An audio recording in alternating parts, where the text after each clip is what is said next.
The December 1st, 2025 meeting of the Bay City City Commission will come to order. The city clerk will give the invocation, which will be followed by the Pledge of Allegiance, and we'll follow with a moment of silence for Mike Halstead, former fire marshal, and please rise.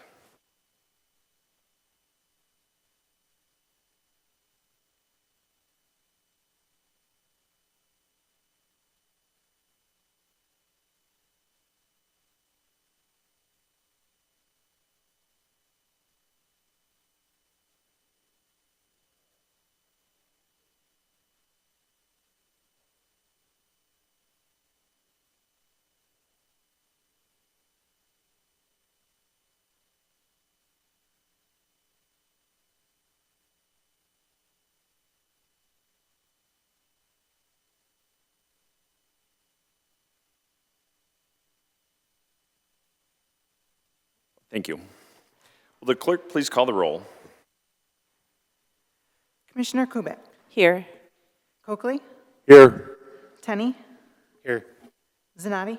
Here. DeWitt. Here. Runberg. Charlebois. Here. Morris. Here. And Mayor Gerard. Here. Is there a motion? We did hear from Commissioner Runberg. Motion, Commissioner Charlebois. Move to excuse Commissioner Runberg. Is there a second? Did Commissioner DeWitt? Second. All right. Is there any objection? Seeing none, Commissioner Runberg is excused. First order of business, we have a swearing-in ceremony. And Commissioner, soon-to-be Commissioner Doyle, come on up and...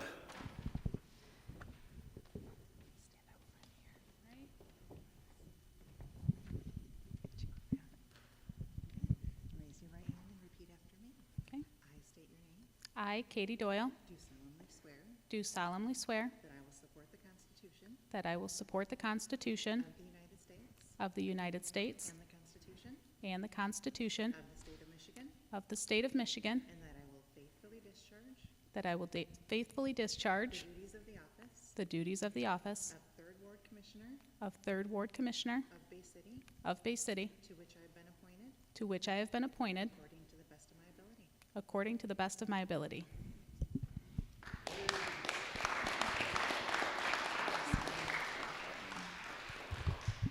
This makes it official.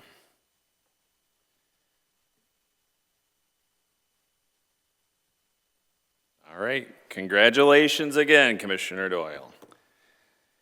All right, next item of business, we have presentations by the Bay City Housing Commission.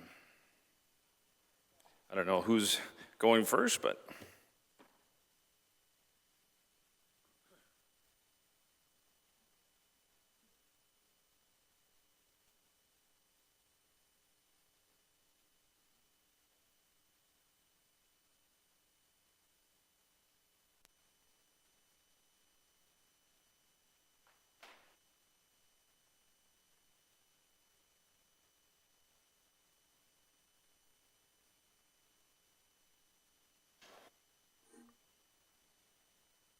Thank you for allowing us to be part of your agenda tonight. We appreciate that very much. It's been 8 years since we were here last to... I'm sorry to interrupt, but please do be sure to speak into the microphone so that the anyone watching online or afterwards can hear what you have to say. It's been 8 years since we were here to talk about our repositioning plan. Our repositioning as an organization actually started in a significant way in about 2015. So we're 10 years into the overall reorganization of our agency. We converted 71% of our housing inventory from the traditional public housing program into a multifamily program that more closely resembles how a private sector organization would function and the programs that a private sector organization would have access to. And the primary reason is the necessity to plan for the future, to provide adequate capital access for all of our properties to continue to maintain all of our properties at the highest possible level. So that is our driving force for doing the repositioning. The final step in our repositioning plan is to finish the conversion of 193 public housing units that we still continue to operate under the public housing program. This plan that we're going to share with you tonight is a very significant next step in this process that also leads us directly into our ability to facilitate and develop additional new affordable housing in Bay City. So this is a very necessary first step to get us there. One of the things that has been of concern for the last 8 years is how will we be able to protect the interest of our current public housing residents as we transition the remaining portion of this portfolio out of the public housing program. So what we want to share with you tonight is that we have two primary motivations, two core requirements to this entire program. One is to protect our tenants, and we'll share with you how and why we believe that we're doing that. Secondly, to help continue to keep those properties that will be transitioned out of the public housing program affordable to families in Bay City. So the important things to remember here, looking at the presentation slide, is that we now have a plan put together with the support of HUD and MSHDA that will not cause any displacement of current public housing residents. Our 193 public housing properties actually are scattered sites throughout all the neighborhoods in Bay City on both sides of the river. So it's truly a scattered site portfolio. That has been a challenge over the years to figure out exactly how to coordinate the change, the transition of those scattered sites with all the various HUD programs and requirements that we have an obligation to respect and to follow. So we have arrived at a plan that we're very pleased with that was not available to us 8 years ago, quite honestly. So the passage of time, while frustrating, I think, is going to prove to have been well worth it in the opportunities and the doors that it has opened for us to do this in a very seamless way relative to our current residents. So no impact to current public housing residents, minimal recertification requirements, no loss of eligibility, no increase in rent, no loss of rental assistance. So those are really key talking points about this particular program. And like I say, we couldn't have said these things to you 8 years ago. We didn't say them. They just weren't available. No displacement. I will summarize it by saying it's largely a paperwork transaction. If you've done any real estate in your careers, when you sell a property, a rental property, you transfer the ownership. The lease carries with the new owner to the extent it's still in place at the time of transfer.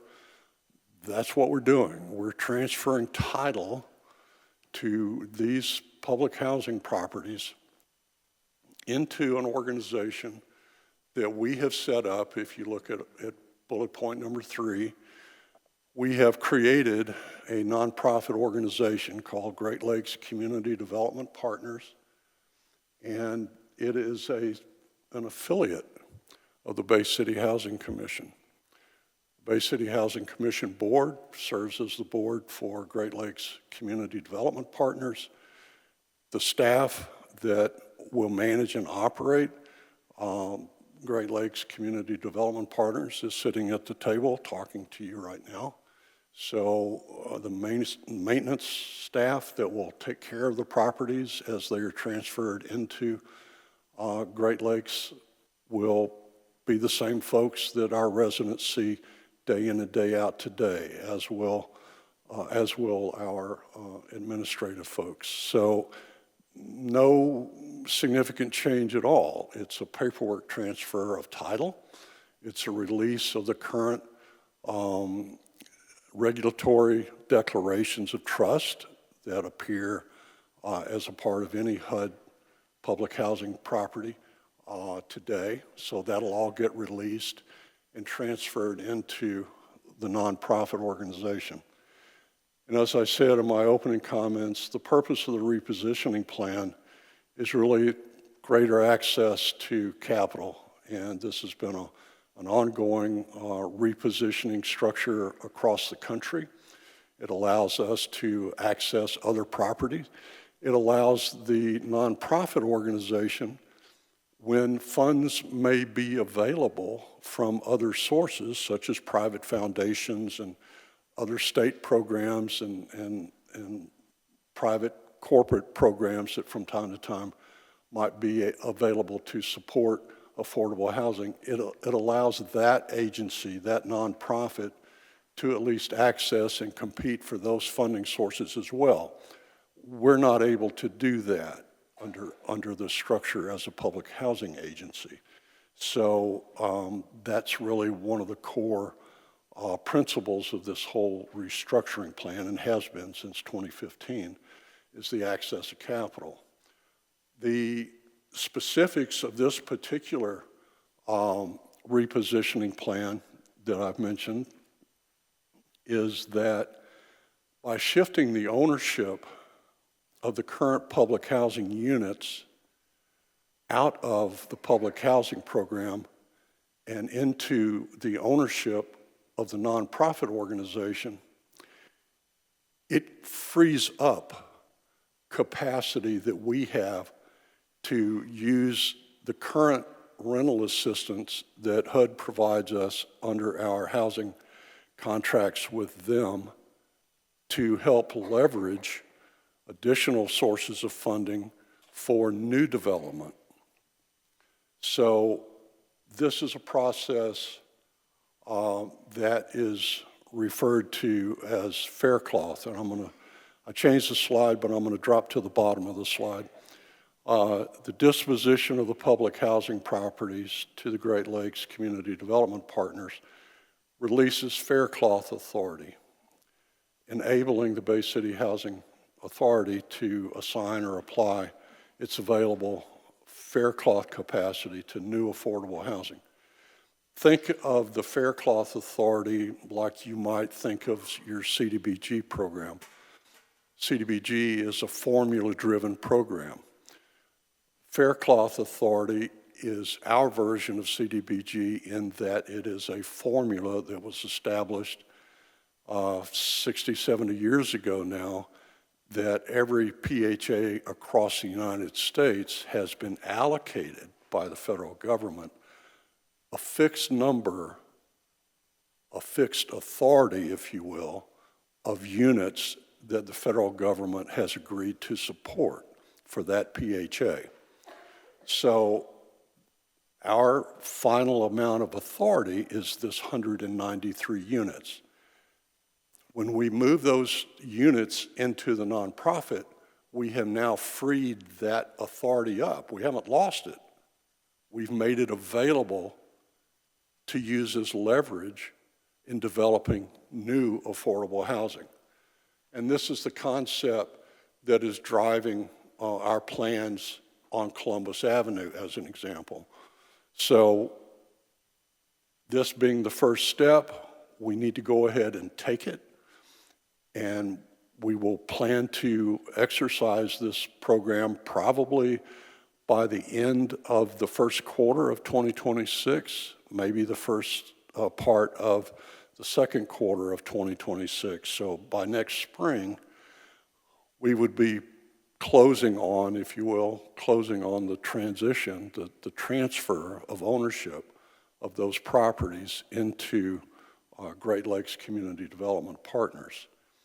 We believe that this is totally in the best interest not only of our organization, but of the residents, and it's consistent with our PHA plans that have been in place for quite a while.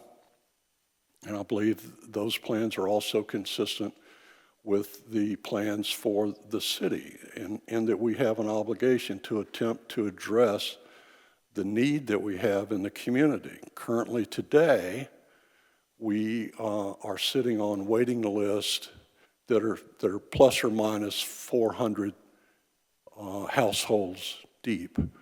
A year ago, we probably had something around 575 to 625 households on the waiting list. We purge our list, we go back and we talk to each of our potential applicants twice a year and purge that list to make sure that the list is a high quality list. And what we found during our last purge, our last outreach to those applicants, I should say, was that many had become discouraged over the years. They want to stay in Bay City. They want to contribute to the economy of Bay City. They have family. They have ties to the community. But because our waiting list doesn't turn much at all, really, there just hasn't been an opportunity. So people have gotten frustrated. So when I tell you tonight that we have still about 400 families and individuals on our waiting list, I really think the true number is much larger than that. There's just a lot of folks that had been on our waiting list for a period of years that have been discouraged. So it speaks really to the depth of the demand for additional affordable housing in Bay City. So that's why we believe that fundamentally this plan not only is good for our organization and getting ourselves repositioned for the long-term future, but it's also the right thing to do for the community itself and the folks that we're dedicated to be of service to. Just a couple of technical things that I pulled out of a couple of the forms that we're in the process of submitting to HUD. They asked for us to describe our method of disposition. There's no money in this transaction. We're not selling the properties. We're not getting $1 million in cash to go do something different with. We're transferring the ownership, and we're actually paying the closing cost out of the Bay City Housing Commission because the nonprofit doesn't have any money at this point in time. So we're funding, advance funding, the closing cost for the nonprofit to acquire the portfolio at virtually no cost, just purely the cost of the transactions. And that's our dedication to making this work. 8 years ago, the concept was that we had to sell this and dispose of this portfolio out in the marketplace potentially in order to generate funds to then plow back into it. Well, that's one of the benefits that we've derived over the last intervening years from HUD, that we can now do this transfer at below market value, and in this case, zero market value. So I spoke a minute ago to the commensurate public benefit. This is how we're responding to HUD in this one application form. I can't find any weakness in this particular program, and if we'd have had this discussion 2 years ago, we still would have been somewhat discouraged. So this has been an evolving program for us to make this whole transition work and protect our tenants in the process. And so we've, as I've said in the very first slide, we've put them at the top of our priority list, and we believe we have a plan here and a program that's going to give them the protections that we would all want them to have. This just speaks to, here again, the housing and the protections and the leverage for additional public housing. So the takeaways, and I have to apologize for my misspelling and typos, it's a shift. It's a shift in the portfolio. Transferring the ownership will still service much of the same population. In fact, it may actually broaden the population that we will serve. Our population and our scattered sites really can, we've talked about them in the past being under the public housing program, but it's really a hybrid of that. It's part public housing and it's part workforce housing. Our families that are in our scattered sites, the majority of which are working families. So this program is going to preserve that portfolio. And most of our people, as far as I know, are quite happy with their housing and don't have any real interest in changing. We hope someday they will. We'll hope they'll continue to work hard and improve their economic capacity for their families and their households and go off and buy something bigger and better here in Bay City. But for the moment, this is supporting a significant element of the workforce here in Bay City. So our repositioning for us as an organization to help relieve some of the demand that we currently have, this repositioning program and the support that we would ask from all of you tonight is required for us to build new affordable housing to address the needs in the community. So here again, we're looking at expanding capacity, increasing capacity within Bay City for additional affordable housing, supporting not only low-income families, but workforce families. And we believe this is absolutely 100% on target for everything that's been discussed over the last 10 or 15 years here about repositioning the entire community. So we're very pleased with this. We hope you are as well. And John, you've been very patient. You have any other thoughts? I'll close and just say we will appreciate your support. We are always available to any of you if you would like to call us, get together, talk about this plan. And I will just share in terms of the development process that we're under, you may have noticed some fencing and some buildings being removed over on Columbus Avenue. That's been a long time coming, so we're pleased to see that momentum start to build. That's a process that will likely take until March to fully complete, but it's certainly well underway. We hope to follow right on the coattails, of that completion with starting the financing with applying for low-income housing tax credits through MISTA. We hope we're going to be positioned to do that on April 1st. If for some reason we're not, then we'll be able to do it later in the year on October 1st, is when they make that application process available. So we right now have a target of coming to the Planning Commission probably in January to present some of the alternate site plans that we're currently working on, which are different from what we presented to you 8 years ago.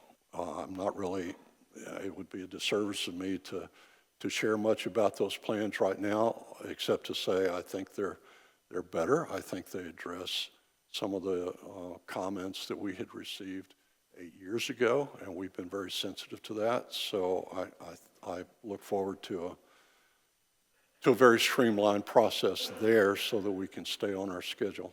So I will now be quiet. All right. Thank you, Mr. Phillips. We have some questions. Commissioner Kubit.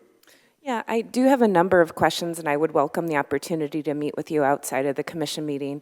So I'll just try and mention just a couple right here now. I think I heard you say that as part of the structure on the federal level, that Bay City only has 193 units, and part of this whole idea is to kind of free up what you can do with the number of sort of federal slots that you have. Did I understand that correctly? Mostly. We have 193 units remaining in our public housing. We have a total portfolio of about 726 units. So we're the largest landlord, I believe that's correct, in the city. 71%, all of our high-rise buildings that are part of our portfolio were converted 10 years ago out of the public housing program. What we're left with are the 193 scattered sites.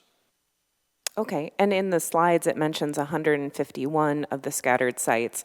So I was confused by the difference between. Yeah, it is confusing, and I apologize for that.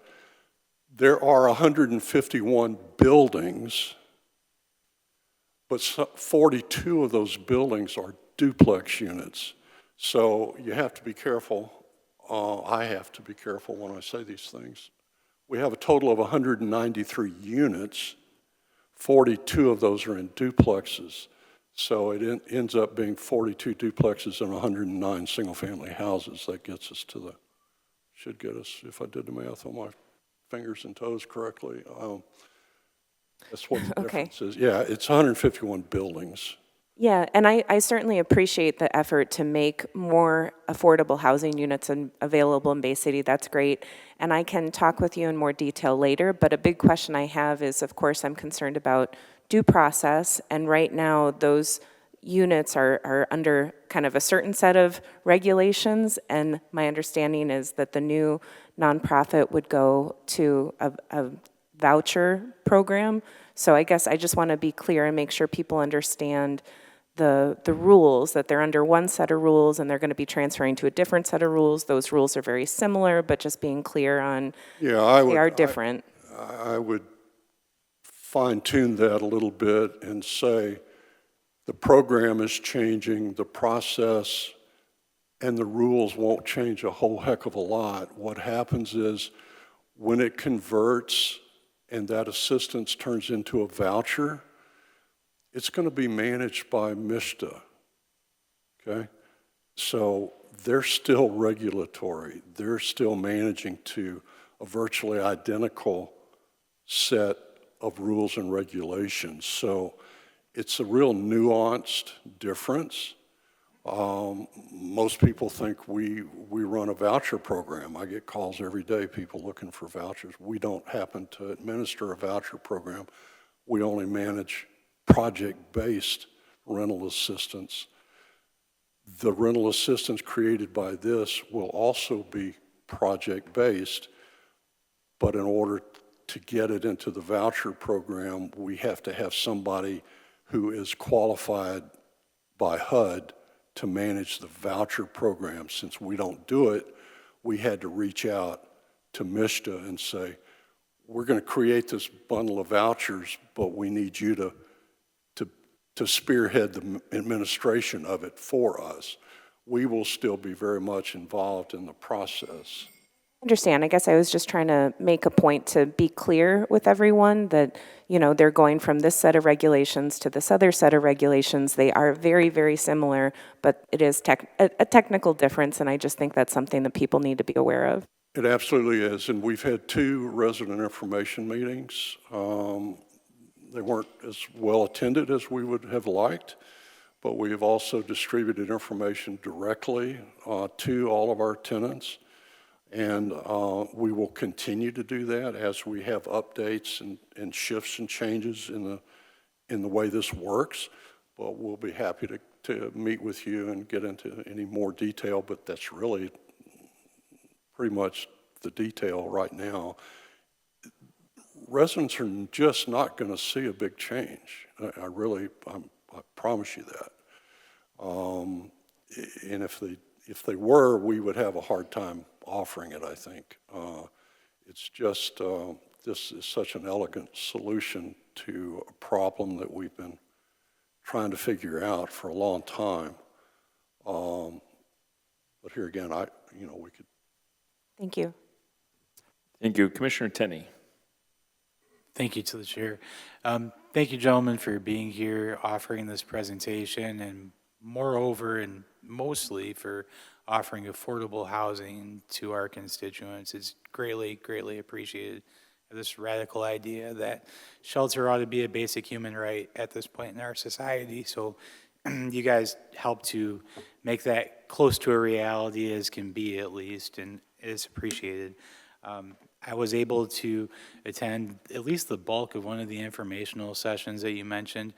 To those tenants that are not able to attend those, I feel like it's incumbent upon us to be good stewards of information. My takeaway from tonight and that informational was, as far as tenants are concerned, the only real change is they'll be cutting their checks to this new nonprofit, right? Correct. Okay, thank you so much. You're welcome, and I'll take this opportunity to share with all of you that, as we did at the resident information meetings, if you go to our website, baycityhousing.com, you'll see a link that says the repositioning plan. If you click on that plan, you'll see all the notices and invitations and meeting announcements that we have provided the residents. You'll see the full repositioning plan, so it'll give you a little bit more detail that perhaps Commissioner Kubik would appreciate. So we will continue to maintain that, and that'll be a driving mechanism for us to offer that information, make it available at any time. Perfect, thank you. Commissioner Shalawa. Yes, I was just wondering, is the new development where the marketplace is being built, is that part of your organization? Yes. How many units will that bring in? I don't know yet. I can tell you that it's probably in the range of 112 to 125, 128, something like that. Are those foundations going to get started this fall? This Foundations for the buildings? fall for the new building? Probably not. The timetable, if I was guessing, if we apply for the MSHDA financing on April 1st, they typically make those awards in August, and July or August, and about a 4-month, 5-month closing period for all the paperwork that has to be done to prepare that, including the final architectural plans and everything. So that takes us through the end of 2026. So optimistically, construction could start on site, call it the first quarter of 2027. Thank you. All right, Commissioner DeWitt. Hello.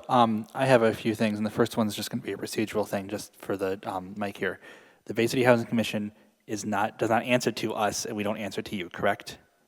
The Housing Commission is independent of the City Commission, correct? Correct. Okay. I just wanted to make sure, because a lot of people still don't understand that. My questions are, the single-family properties that you're going to be moving into this nonprofit, are they under property required mandates, so for like through MSHDA for rent control or not, or rent stabilization? Are those under a long-term agreement, or is that like a 1-year switch? I'm not sure I understood the question fully. The rents are set by HUD typically, and there are different rents for different programs, and that was one of the sticking points 8 years ago, that we weren't able to get the rents using what then was a straight RAD conversion part of the program.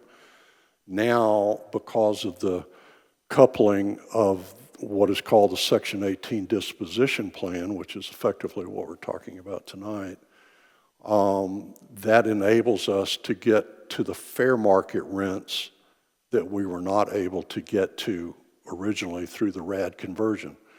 And there's a more detail that goes into what that means for the RAD conversion. But you have a different way of explaining that? I think you have to hold it down. Got to hold it down. So currently, it's in the public housing program. As they come out of the public housing program, the declaration of trust will come off of those properties. What will happen then is they will get an 80% deed restriction. So yes, there will be a deed restriction that will keep those units affordable. Do you by chance know the expiration of those 80%, or are they unlimited for this program? In perpetuity, as far as I know. Okay, that was something that I know that's not always a forever agreement. That's sometimes like a 20-year agreement from building. Those are all way past 20 years for that kind of compliance. Well, the deed restrictions would be on there until they're removed, so that we're obligated when we take them out of the public housing program that we have to file a new deed restriction under the nonprofits title. And I suppose somewhere along the way that could be taken off, but the complication is that we also then sign long-term housing assistance contracts with MISTA that, as far as we know, go in perpetuity. That's why I was wondering if it was an expiration program or not, because some of the development ones, you can have expiration windows for after so many years. The other one is to the wait list. I know you're saying there's not much movement because you're kind of stuck with the number that you have for units, and people don't turn over in those units right now. Do you have an estimated wait time for some of these, like an estimated wait time for entering a house at this point? Is it 6 years? Is it 10 years? Is it like 2 years? Depends on the unit type. We have 1-bedrooms through 5-bedroom units, and the longest waiting list is probably 5 or 6 years for 1-bedrooms. 2-bedrooms are probably next, and the waiting list will drop as you go up in number of bedrooms, generally. Okay, yeah, those were the questions I had about that. Thank you. Thank you. Any other questions by commissioners? Well, thank you, gentlemen. Appreciate the time to come here tonight and explain this transition. And we do know that the need is there, and so we appreciate the work that you do through the Housing Commission. So thank you. Thank you very much.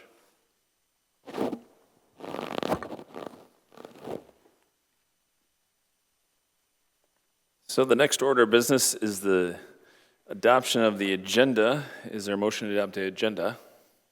Commissioner Tenney? Move to approve the agenda as presented. Is there a second? Commissioner DeWitt? Second. Do any of the members of the commission wish to add any item to the agenda? Okay, seeing none, will the clerk please call the roll on the adoption of the agenda? Commissioner Coakley. Yes. Doyle. Yes. Tenney. Yes. Zanotti. DeWitt. Yes. Charlebois. Yes. Morris. Yes. Kubit. Yes. 8 yes.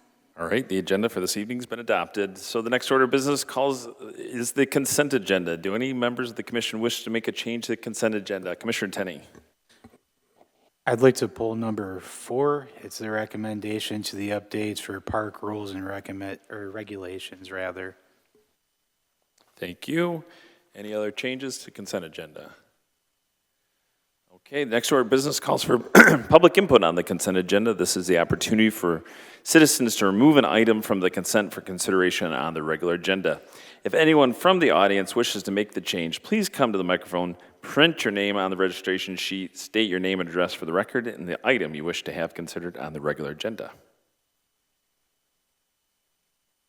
Okay, seeing no one come forward, is there a motion on the consent agenda? Commissioner Tenney. Move to approve. There's a second, Commissioner Coakley. Second. Okay, will the clerk please call the roll on the adoption of the consent agenda? Commissioner Doyle. Yes. Tenney. Yes. Zanotti. DeWitt. Yes. Charlebois. Yes. Morris. Yes. Kubit. Yes. Coakley. Yes. 8 yes. All right, the recommendations as listed on consent agenda have been approved. Next order of business calls for public input. Under the rules of the City Commission, each speaker will have 5 minutes to speak. Commissioner Coakley will serve as the timekeeper. This is the opportunity for citizens to address the commission regarding any agenda item or any other matter. If anyone wishes to address the commission, please come forward, print your name on the registration sheet, and state your name and address for the record. We do remind folks to be respectful in addressing the mayor and commission. Public input is a one-way communication, and the mayor and commissioners cannot answer questions at this time. Please meet with them after the meeting if you need further information.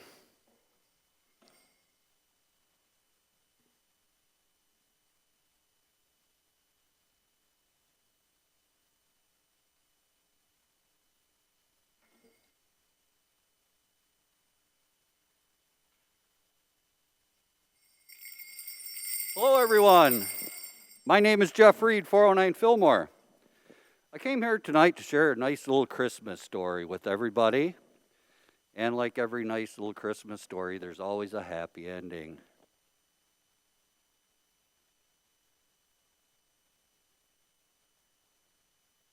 This that you see is the naughty list. I put a lot of consideration into this. Uh-oh, looks like a few of you are scared. Don't worry, there's only one name on this naughty list. And yes, it's the worst of the worst. So let's see who it is.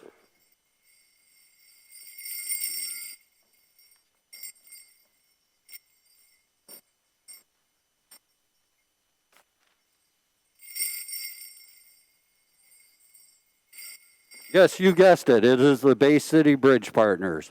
They are on my naughty list. Like I said, this is a nice little Christmas story.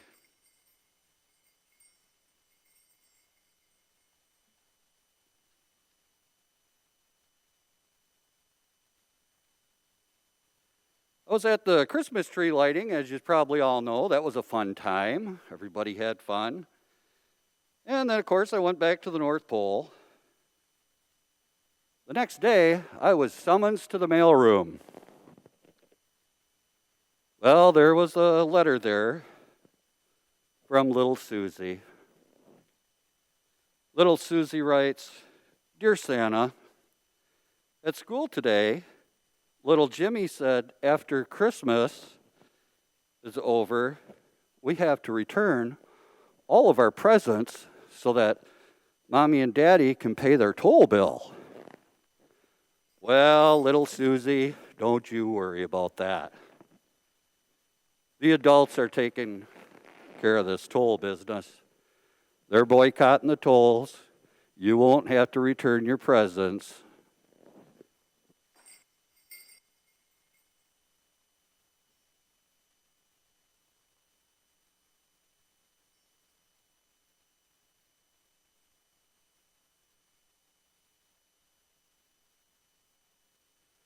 Well, and then of course I was approached by the Bay City Bridge Partners. Secretly, nobody knows this. Well, can you believe that they want me to put a transponder on the sleigh? Absolutely not. Well, they told me exactly where I said, we don't even have a windshield on the sleigh. Where they told me where I could stick the transponder. And I told them where they can stick their transponder. I guess the moral of the story is, don't let the Bay City Bridge Partners screw you over. Stick up for yourselves. I was happy to see that everybody's coming together and boycotting the Bay City Bridge Partners. And the happy end of the story is, when we bankrupt the Bay City Bridge Partners, then we'll all be able to live happily ever after. Thank you for your time.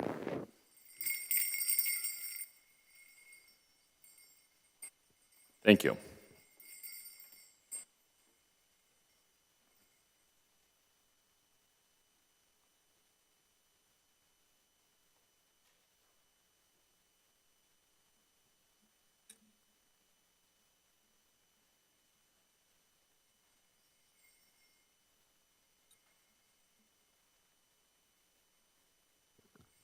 Paul Kleinow, 1713 10th Street.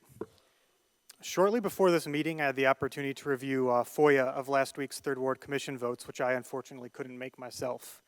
I'd like to make sure I congratulate our new commissioner, as she clearly had broad support and will likely do an excellent job. But I think anyone who looks at the vote chart would agree that what happened is fairly absurd and needs to be fixed for the future. In that vote, and on that chart, one candidate, Kenzie Colton, received 5 first-place votes out of 9, not just a plurality, but a full majority. The current commissioner, Katie Doyle, was also broadly supported, getting 1 first-place vote, 5 second-place votes, and a third-place vote, 7 high ranks out of 9. But we see a twisted system behind these numbers. The goal of any election system is to reward as best as possible people to vote for the people they think are best qualified. You shouldn't need to do any game theory or counterintelligence to succeed. You can just vote your logic and conscience without being punished for it by bad outcomes. We know a single vote system has major flaws, often splitting the votes between similar candidates and leading to less popular winners with less than 50% of the vote. But this system is somehow even worse. The point system used shows that Kenzie Colton received 5 first-place votes, a majority, over 50%, a 4th place, and also 2 last-place votes. Either those 2 commissioners truly believed uniquely from anyone else that she was unqualified for the position below that of any other candidate, or perhaps they knew the game theory and acted aggressively on it. Well played. They figured the other commissioners liked Kenzie and wanted their choice to win over her, in this case, Jeff O'Shea, and coordinated to both give Kenzie a last-place single point and Jeff max points. The other commissioners did not engage in any such aggressive game theory, and thus Jeff and our new commissioner, Katie Doyle, received a variety of high and middle ranks, resulting in the final tie we saw between them. In essence, instead of creating a system where you vote your actual ranked preference, top to bottom, you are instead rewarded in this system to do counterintelligence, to identify which candidates appeal to commissioners you disagree with and try to nuke their chances, even if you are in the minority. We've essentially created a minority veto system. I think we can all agree that is not and should not be the goal. I've been a canvasser for the statewide ranked choice voting campaign. I urge this commission to change the appointment rules to match that ballot amendment to a more fair and more democratic system. Everyone should get to vote for their choices and their order and not be punished for it. That is the goal for it. We do not want an anti-democratic system in our appointment process. I think everyone would agree with that. While I still have time, I also have a couple concerns about the housing presentation. If I understood it correctly, the shift is a necessity to receive HUD funding to support ongoing costs of the new Columbus Avenue developments. Otherwise, I was initially wondering why we can't just keep everything within the Housing Commission. But the first fear I get when I hear about homes being moved to a new entity for access to capital are fears of a private equity buy-up. Mainly, I'm concerned not about rent increases next year. They said there wouldn't be any. What about down the line? What's going to happen 2 years, 3 years, 5 years, 10 years down the line to the rents in those places? Right now, they're limited to 30% of household income, but what about 5 years from now? Can we still guarantee that? Do we have any sort of regulations or programs in place for that? Will this new entity be bound for that? Does Bay City have a rent stabilization program like some other cities do? Should we have these homes be the first part of a future rent stabilization program? I'm just a little worried about this. Obviously, it seems necessary for HUD funding, but I think we should think about carefully what happens to this initial stock and what we can do to help the residents out. That's all. Thank you. Thank you.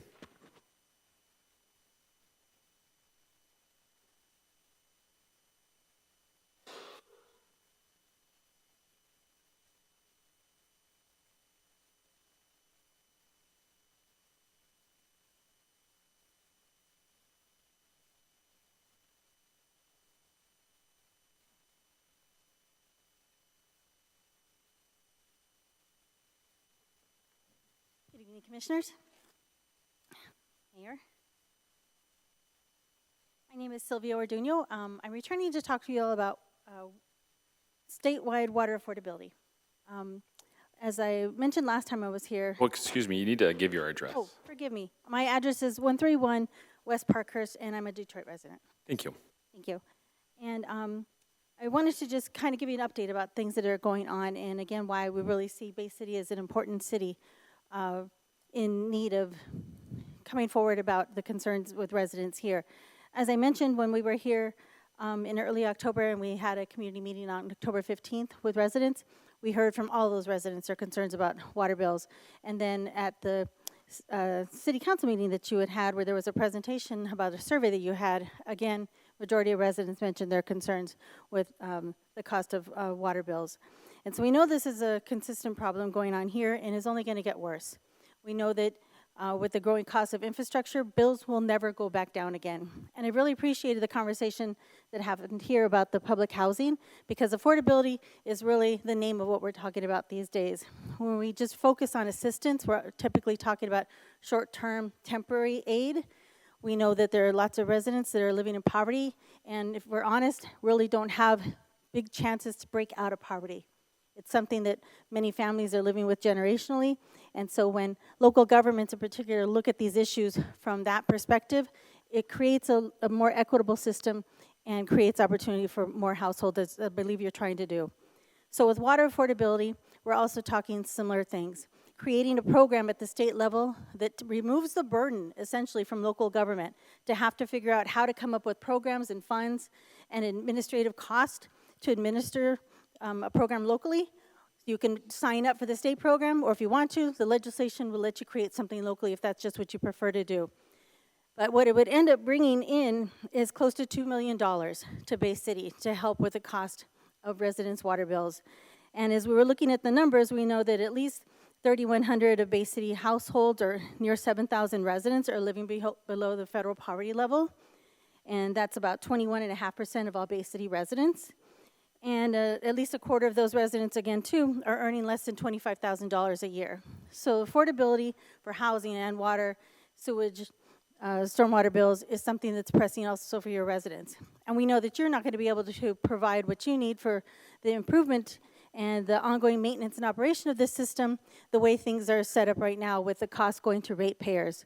This creates at least a program to allow residents to get assistance through the state, basically spreading out the cost in a more equitable way across communities, regardless of where residents live, or again, local governments have flexibility.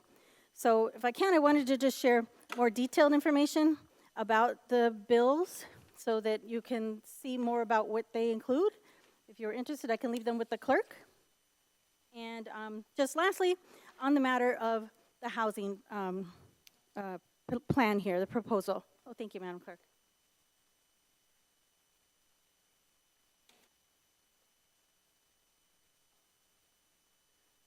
I also, for many years, have worked on public housing and low-income affordability problems with residents, too.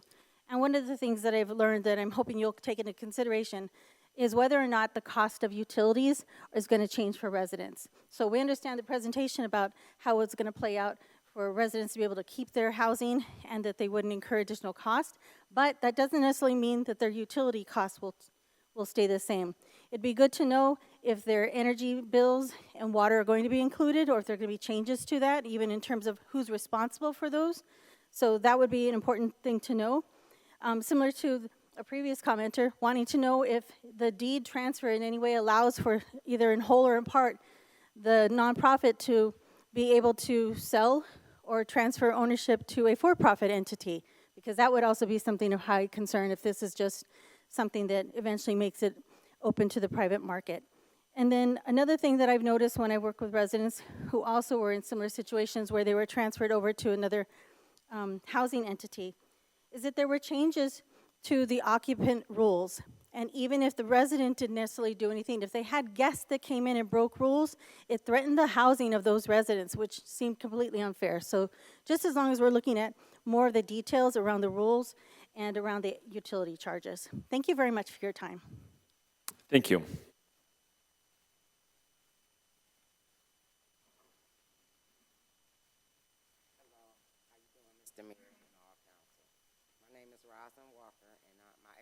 Excuse me, please make sure that the green light is on. I can't hear you. Green light is on, I'm sorry. How everyone doing? And I'm Rosalind Walker, and I'm here from Detroit, Michigan. My address is 10864 Balfour Road. And I was here to speak on that. I was here last month, October the 14th and the 15th, and I talked to a lot of the residents, the young residents with single parents, you know, mothers with young children. They are really struggling to pay their water bills. So, you know, you have food costs going up, eggs, milk, oil, bread, you know, and then you also have the rates going up on utilities, which is crazy because our checks doesn't go up. You know, you work for a certain wage, and that's what you might get. You might have to work 50, 60 hours, you know, a week or whatever to try. And at the end of the month or whatever, when these bills come, you still don't have enough. So I have talked to quite a few residents that live here that really need this resolution. So I would really hope that you all would see it and, you know, work with us. Thank you so much. Thank you.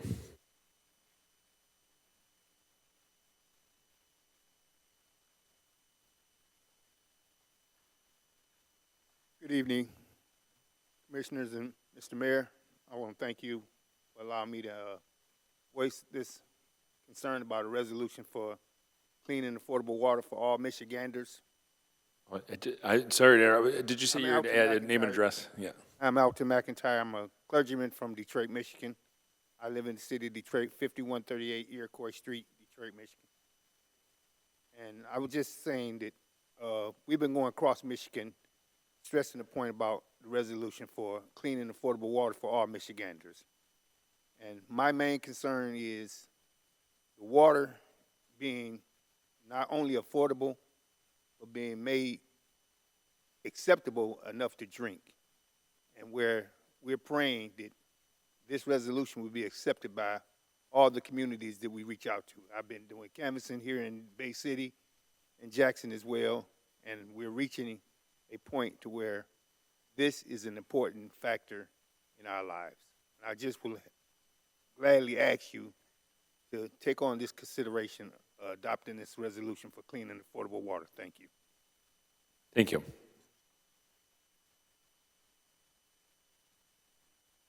Anybody else like to come forward? Okay, the next order of business is remarks of the mayor and commission. Do any commissioners have some remarks? Commissioner Tenney. Thank you to the chair. Just real briefly, I wanted to give a big thank you to all of the city staff who worked on Thanksgiving Day, having been away from home myself on Thanksgiving. It's appreciated. And also wanted to give a thank you to the crews that plowed the streets. And that's all I have. Thanks. All right, thank you. Commissioner Coakley. Just a couple things, just echoing Commissioner Tenney's comments on the streets. They were out there, and I saw them out there multiple days. Couple of concerns, one with the drop-in shelter that we approved back in January, I believe. A little disappointing that it was not up and ready in time, and wanted to send a thank you out to the Dream Center, who did make themselves available and opened up for everybody. That was a big help. And I did notice in some of the notes about 5 fiber optic cabinets that are coming to the second ward. I understand it's going to be what it's going to do, but I would just like to get an idea of what these cabinets are going to look like with the residents. I know the AT&T ones that we have out there, they're beat up, they're missing, they're not upkept at all, they're an eyesore. So I just want to make sure we have something that's a little more eye appealing to the second ward on this and moving forward to the rest of the city when they start to come there. Well, that's all I got. All right, any other commissioner? Commissioner DeWitt. Yeah, I just wanted to address something that with the last meeting and the fact that we've had 3 appointments this year, the city commission technically in the rules does not have a set process for how appointments are done. I've been working with Commissioner Tenney on some rules that we're going to introduce next year for hopefully commissioner approval to help improve transparency to the public and also keep us accountable for our work to ensure that we have a set process going forward for that.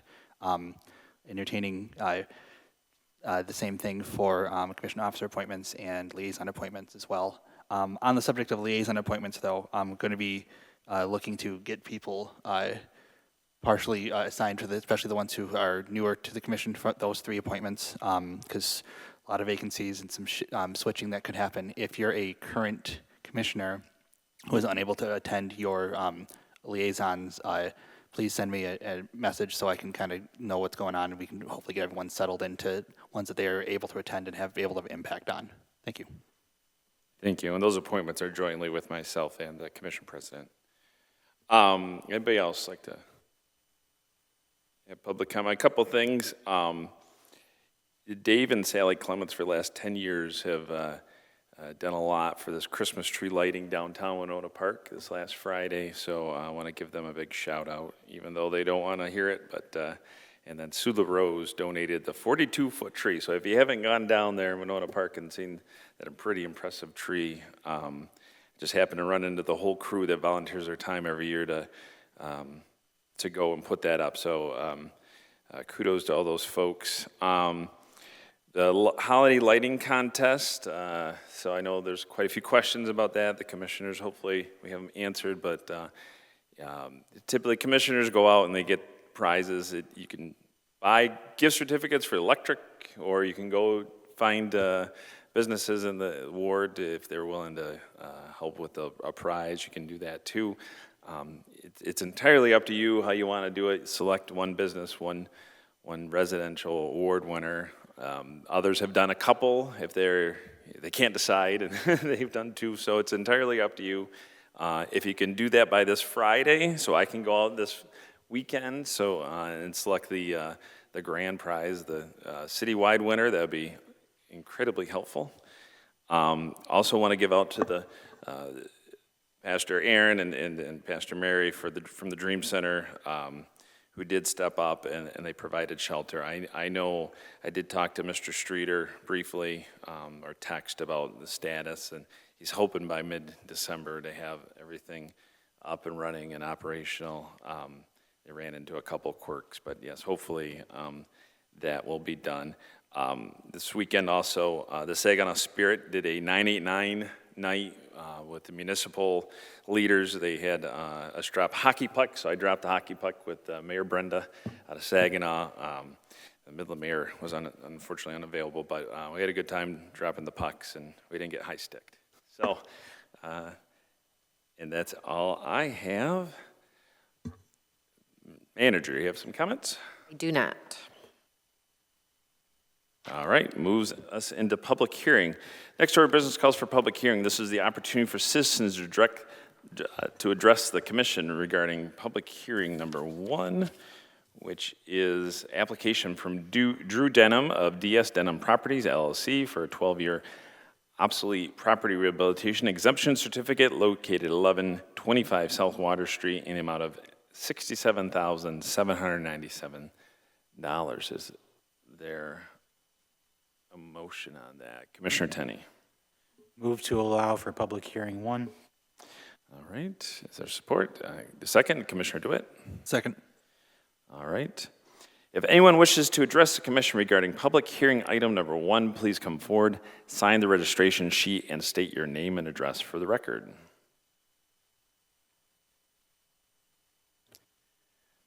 All right, seeing no one come forward. Next order of business is special orders. Will the clerk please read the next item on the agenda? Special orders, item 1, commission as a whole resolution regarding application from Drew Denham of DS Denham Properties, LLC, for a 12-year obsolete property rehabilitation exemption certificate located at 1125 South Water Street in the amount of $67,797. Is there a motion? Commissioner Tenney. Move to approve. Is there a second? Commissioner Coakley. Second.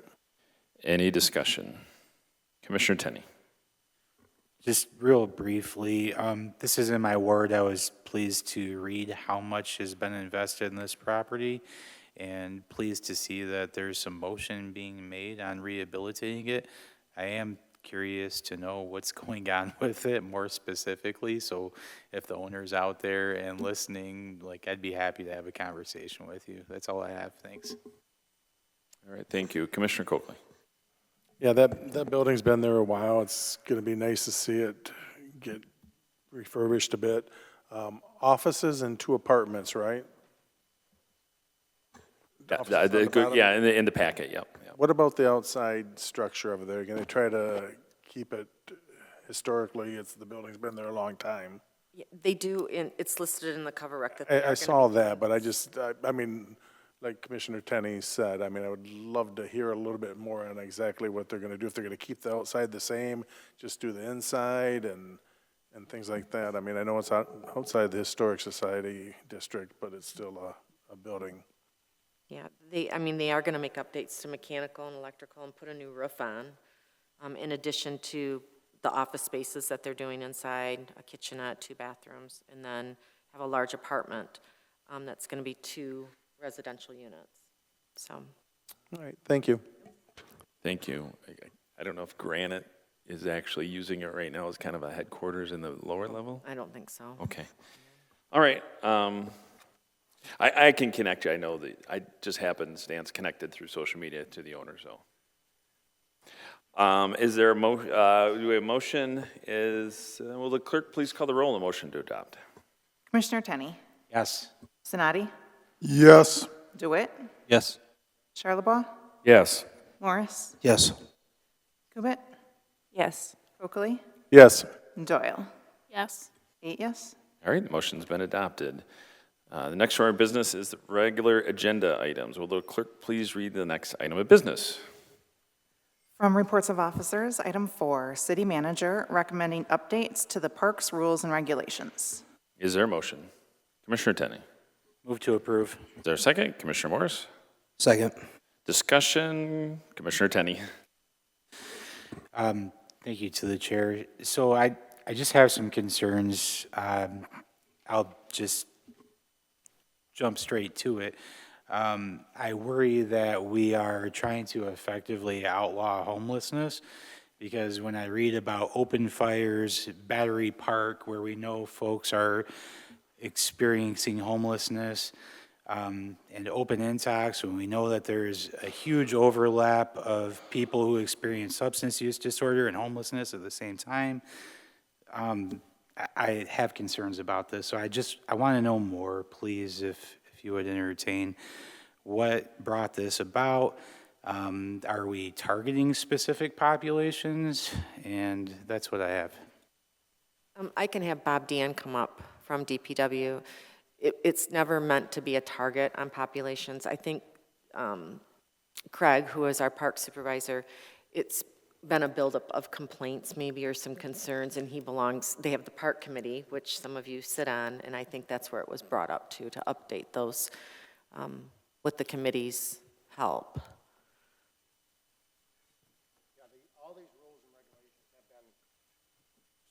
Make sure the mic is on and speak into it. Thank you. Sent through the board for updates and stuff like that. We've never allowed fires in our parks. 4th of July camping, when they used to have the trailers and stuff, it destroys the park. It costs us a lot of money to go back. Even if they had a raised pot on legs, it scorches the ground. It burns the ground. We have to replace it with grass and all that. So that's why we are not targeting anything. It's all parks, all the time. We cannot have fires in the parks. There's burning, cutting trees down and stuff. Per se, if they don't bring their own stuff to burn, what are they going to burn? That's where they're going to find something else to burn. Lighting our trash cans on fire and stuff like that. That's what we're trying to avoid. So there is no target by any means whatsoever. So if I understand you correctly, this came about because people had like an open, a fire pit at a 4th of July celebration, and it caused cleanup? That is correct. We've had it during, what's the activity down there by The River of Time, are you referencing? Thank you very much.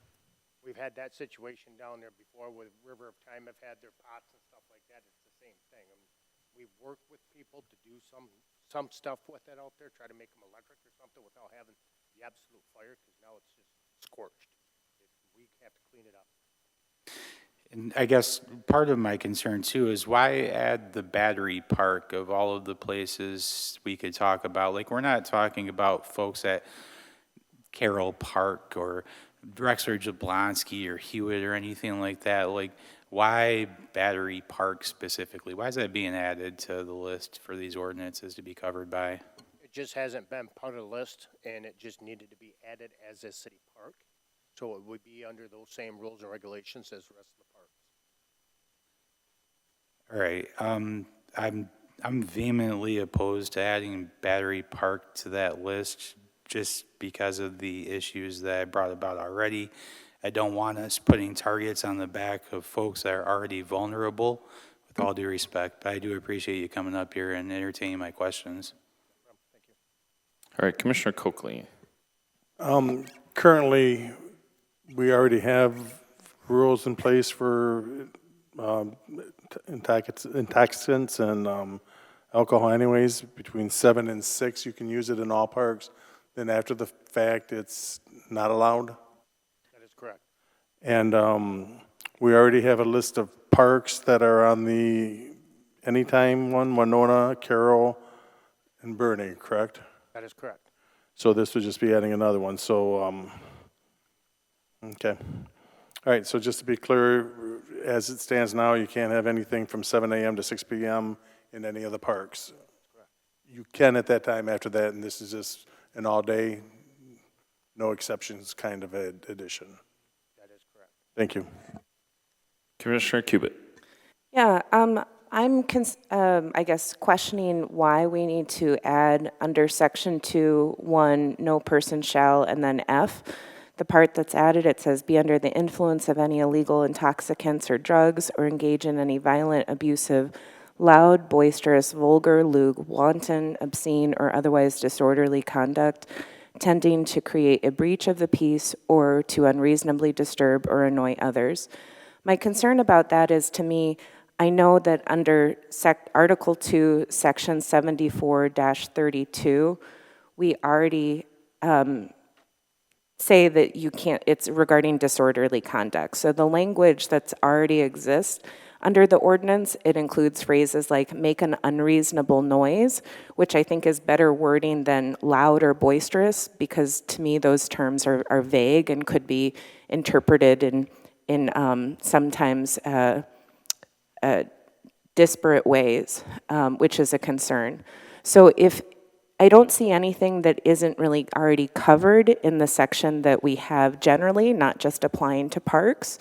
So that's just what I'm reading. So if there is a need for it, I guess if you could explain that to me, and if there is a need, I guess I would be concerned about some of the more vague terms like loud or boisterous. So a lot of the additions and changes that are in our rules and regulations, the wording came from our city attorney, not from staff. These are suggestions from our attorney to use the language that he set forth to put into these rules and regulations. So that's where that verbiage has come from. I just want you to understand that that wasn't staff making up verbiage to accommodate a rule or anything like that. This came from our city attorney.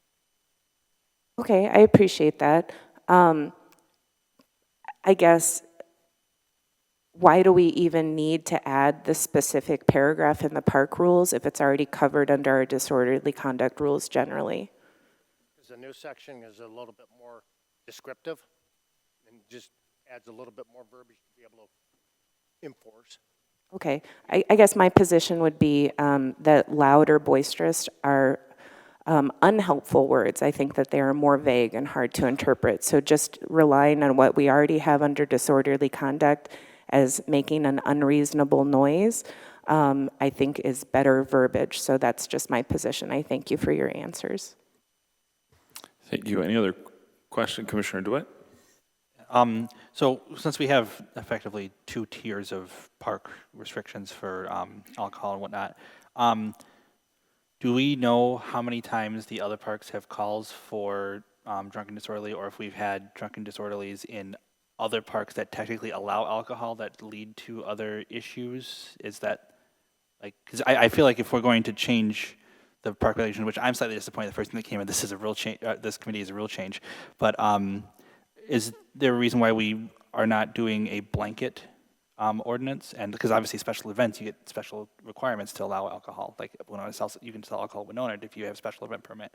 But why are we only doing one park at this? Why was this not a standardizing of the rules? Are you have any knowledge as to why?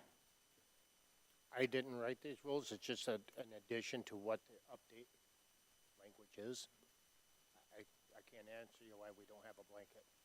Commissioner, if I could ask, can you explain that a little bit more? Are you specifically asking why Battery Park was put into the section and not other parks? I'm more curious if we made an update to, with a two-tier system, why we don't just have a one-tier system to eliminate confusion. You need to explain that to me a little bit more. So like it was mentioned that in some parks you can have alcohol or and whatnot 7 a.m. to 6 p.m., but the others you cannot have it at all during the day. So like there's different sets of rules for different parks. But yet during special events, those rules don't matter anyway. So there's already a way for people to have events that have certain substances, but not obviously hard hard drugs. But is there a reason why we have two separate levels of park rules? We can check with Craig and the city attorney as well. And by the way, this is not an ordinance. These are just rules and regulations. Everybody keeps mentioning ordinance. This is not such.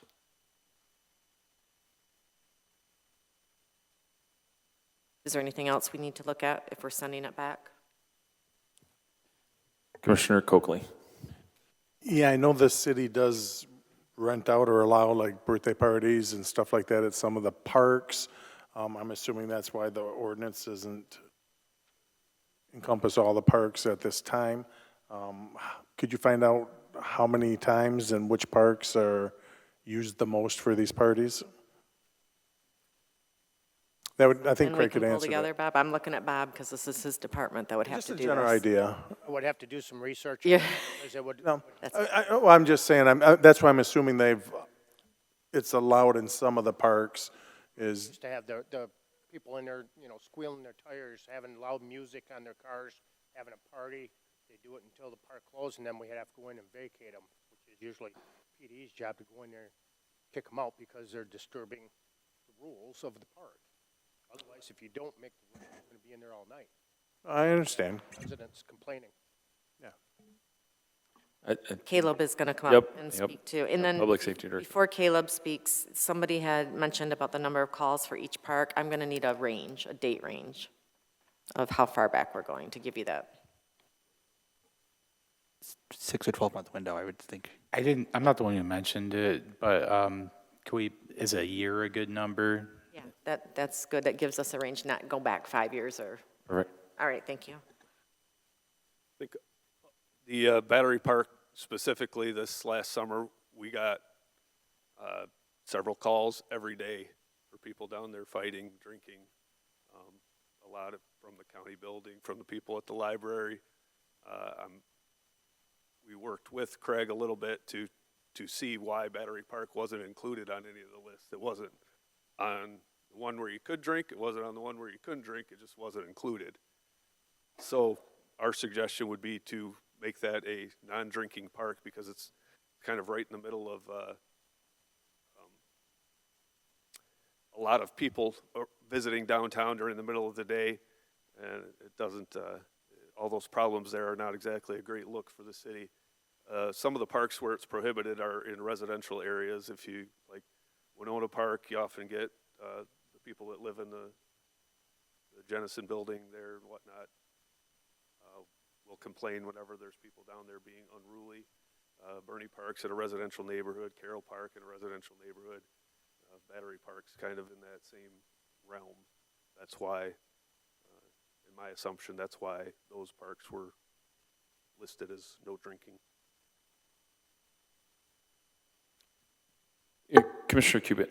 I just want to clarify, I do understand that these are park rules and not ordinances. My point just is that when we have a given ordinance already, I would like any language that we use to be consistent, and I don't want anybody to, I guess maybe I was just particularly concerned about the words loud and boisterous, which, children playing in parks can, under any definition, be loud and boisterous.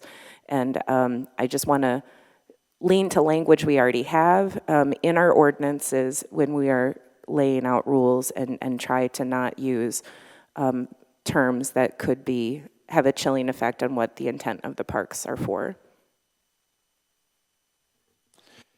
I do know this, I just want to add, several folks that work downtown do have concerns that they've expressed to the city.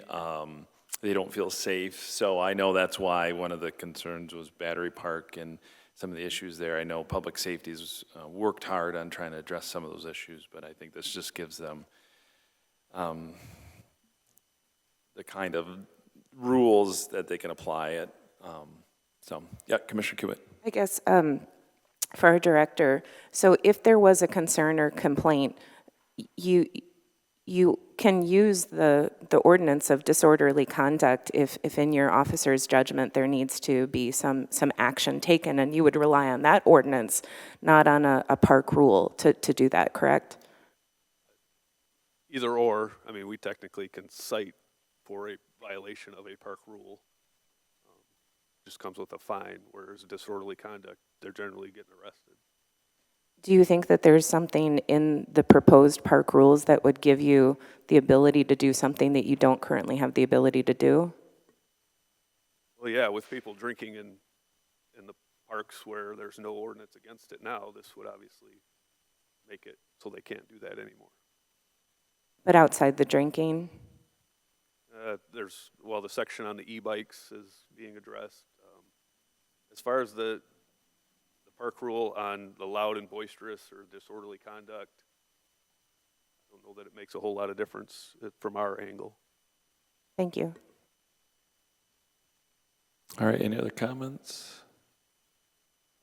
Okay, I guess probably a motion to refer back to staff is in order, if that's what the pleasure of this group is.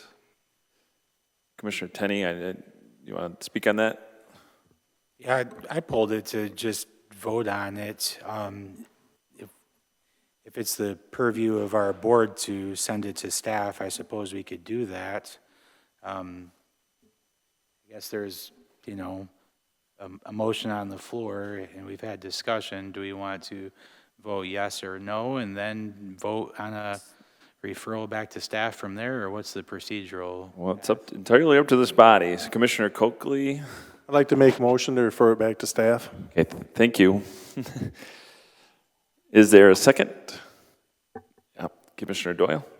Second. All right, any discussion or objection? Okay, seeing none, we'll refer this back to staff. All right, is there any other business before us this evening? There's not. All right, we are adjourned.